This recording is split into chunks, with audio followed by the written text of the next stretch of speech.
दोस्तों आज मैं आपको ऐसी बहुत ही अजीबोगरीब चीजों के बारे में बताऊंगा जिन्हें स्पेस में जाने वाले लोगों ने देखा और वो बहुत ही खौफजदा हो गए। आखिर वो चीजें क्या हैं? ये अमेजिंग इन्फॉर्मेशन आप जानोगे आज की इस वीडियो में। ये है स्ट्रेंज थिंग इन स्पेस और आप देख रहे हैं स्पेस वर्ल्ड। 2003 में चाइना ने यांग ली को पहली बार स्पेस में भेजा। चाइना के लिए ये बहुत ही खुशी की बात थी। जब ये साइंसदान स्पेस में पहुंचे तो उनके साथ एक ऐसी चीज हुई जिससे वो डर गए। 2016 में उन्होंने मीडिया को बताया कि जब मैं अपने स्पेसक्राफ्ट में बैठा अर्थ के ऑर्बिट में घूम रहा था तब मेरे स्पेसक्राफ्ट पर बाहर से किसी ने नॉक किया। जब मैंने ये आवाज सुनी तो मैं बहुत ज्यादा डर गया और मैंने अपने स्पेसक्राफ्ट की विंडो से बाहर देखने की कोशिश की, लेकिन मुझे कुछ भी दिखाई नहीं दिया। यांग जब अपना मिशन कंप्लीट करके वापस आया तो उन्होंने इसके बारे में अपने दोस्तों को बताया। ये सब कुछ देखने और सुनने के बाद उसके साथियों ने इसे मानने से इनकार कर दिया और 2016 में जब एक्सपर्ट्स ने इसका ये इंटरव्यू सुना तो उनका कहना था कि यूनिवर्स में छोटे छोटे एस्ट्रॉयड उनके स्पेसक्राफ्ट से आकर टकराए होंगे, लेकिन ऐसा होने के चांसेस बहुत कम हैं क्योंकि अर्थ के ऑर्बिट में ऐसी चीजें बहुत ही दूर होती हैं। लेकिन कुछ साइंसदानों का कहना है कि जब भी कोई स्पेसक्राफ्ट जमीन के ऑर्बिट में घूमता है तो उसका टेम्परेचर चेंज होता रहता है, जिसकी वजह से स्पेसक्राफ्ट में लगाई गई मेटल की शीट कभी सिकुड़ जाती है और कभी फैल जाती है। हो सकता है कि यांग ने जो आवाज सुनी वो इसी मेटल के सिकुड़ने और फैलने की हो। इस थ्योरी को सबसे ज्यादा सही माना गया, लेकिन यहाँ पर एक सवाल आता है, अगर ये आवाज मेटल के सिकुड़ने और फैलने की थी तो फिर ये आवाज किसी और को क्यों नहीं सुनाई दी? आखिर ये आवाज यांग को ही क्यों सुनाई दी? क्या कोई स्पेस में मौजूद था जिसने इसके स्पेसक्राफ्ट पर दस्तक दी? आपको क्या लगता है? नीचे कमेंट्स करके जरूर बताएं। अब बात करते हैं म्यूजिक ऑफ एलियंस की। 1969 में अमेरिका के एस्ट्रोनॉट टॉम स्टीफर्ड, जैन कैनन और जॉन, ये तीनों एस्ट्रोनॉट अपने अपोलो 10 मिशन में चांद की दूसरी साइड पर जाने वाले थे। इन तीनों के जरिए इस स्पेसक्राफ्ट का फाइनल टेस्ट होने वाला था और इसके बाद अपोलो 11 अपने अंदर 3 इंसानों को बिठाकर पहली बार चांद पर लेकर जाने वाला था। इसी मिशन में किसी इंसान ने पहली बार चांद पर कदम रखा था। जब अपोलो 10 मिशन में साइंसदान चांद के चारों तरफ चक्कर लगा रहे थे तब उन्होंने चांद की सतह की बहुत सारी तस्वीरें खींची। तस्वीरें लेते हुए उन्हें एक म्यूजिक सुनाई दिया। इस म्यूजिक में एक सीटी बजती हुई सुनाई दे रही थी जो मुसलसल 1 घंटे तक बजती रही। ये आवाज इन तीनों साइंसदानों ने सुनी और आपस में डिस्कस किया कि ये आवाज किस चीज की हो सकती है। उन्होंने नासा को रिपोर्ट करने का फैसला किया, लेकिन फिर उनके माइंड में आया कि उनकी बात पर कोई भी यकीन नहीं करेगा। ये साइंसदान कुछ हद तक सही भी थे क्योंकि वो इस आवाज को रिकॉर्ड नहीं कर पाए थे। इसके साथ ही वो इस सुनने वाली आवाज को एक्सप्लेन भी नहीं कर पा रहे थे। तमाम साइंसदानों ने इसका जवाब मांगा तो ये थ्योरी सामने आई कि ऐसी आवाजें आमतौर पर उस वक्त पैदा होती हैं जब बहुत सारे स्पेसक्राफ्ट में रेडियो ट्रांसमिशन किया जाता है। लेकिन ये तीनों साइंसदान इस बात पर डटे रहे कि हमें रेडियो ट्रांसमिशन से पैदा होने वाली आवाज का अंदाजा है। एक लम्हे के लिए मान भी लेते हैं कि ये आवाज स्पेसक्राफ्ट की थी, तो ये आवाज किन स्पेसक्राफ्ट की थी? क्योंकि ये लोग अकेले ही चांद के गिर्द चक्कर लगा रहे थे। आपको क्या लगता है, क्या ये कोई एलियन का म्यूजिक था? नीचे कमेंट्स करके जरूर बताएं।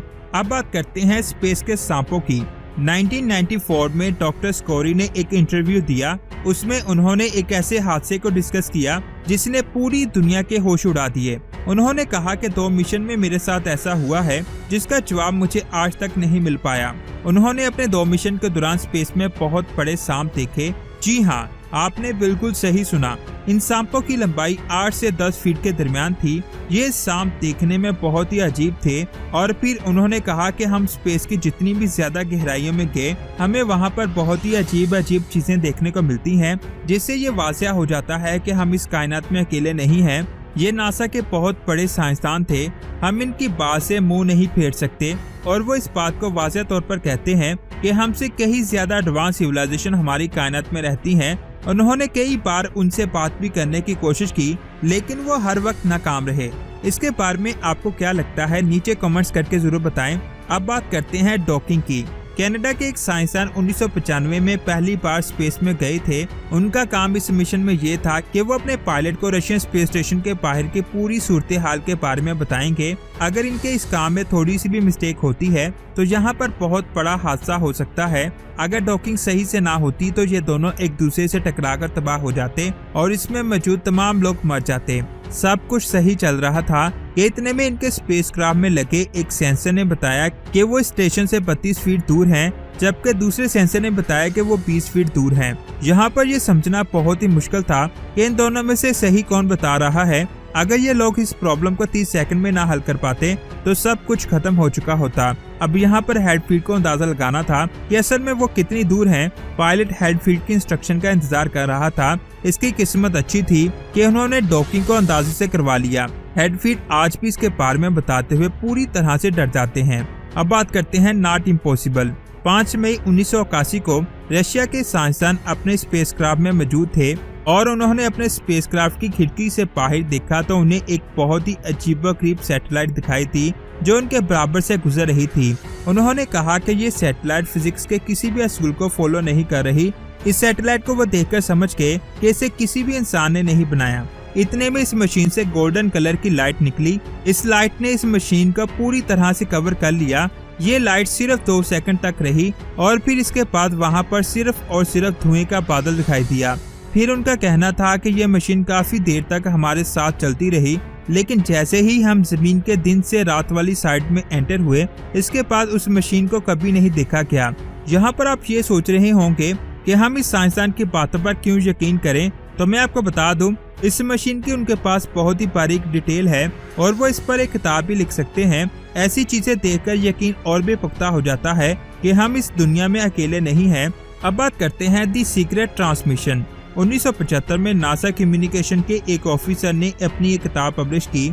इस किताब में उन्होंने अपोलो 11 मिशन के बारे में ये दावा किया कि जैसे ही नील आर्मस्ट्रॉन्ग ने अपने स्पेसक्राफ्ट की सीढ़ियों से उतरकर चांद की सतह पर अपना पहला कदम रखा तो उनके ऊपर से तो बहुत बड़े बड़े यूएफओ मंडलाने लगे। नील आर्मस्ट्रॉन्ग के साथी ने इन यूएफओ की बहुत सारी इमेज खींची। इनमें से कुछ तस्वीरें जून 1975 में एक मैगजीन में पब्लिश की गई।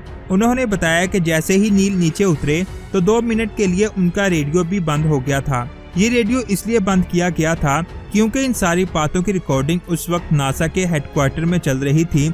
उस वक्त एडविन चला कर ये कह रहे थे कि ये कितने बड़े बड़े हैं और वो ओ गॉड कह रहे थे। ये दोनों स्पेसक्राफ्ट चांद की कहीं दूसरी तरफ लैंड हुए। असल में वहाँ पर क्या हुआ था ये कोई भी नहीं जानता, लेकिन इन बातों की रिकॉर्डिंग और तस्वीरों को नासा ने कभी पब्लिश नहीं किया, जिसका मतलब ये है कि या तो ऐसा कभी हुआ नहीं है या फिर अगर ऐसा हुआ है तो फिर नासा ने उसे बहुत ही सफाई से छुपा लिया है। आपको क्या लगता है नीचे कमेंट्स करके जरूर बताएं। एक आदमी जिसका नाम यूजीन शोमेकर था, वो चांद पर जाना चाहता था।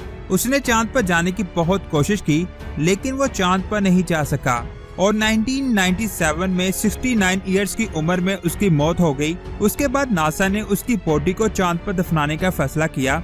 उसकी बॉडी के कई टुकड़े किए गए, उन्हें स्पेसक्राफ्ट में रखकर चांद पर लैंड करवाया गया और उस आदमी को चांद पर दफना दिया गया। आज उसकी कब्र चांद पर है। तो दोस्तों, आज की वीडियो आपको कैसी लगी नीचे कमेंट्स करके जरूर बताएं। मिलते हैं एक और अमेजिंग वीडियो में। अपना बहुत सारा ख्याल रखें। अल्लाह हाफिज।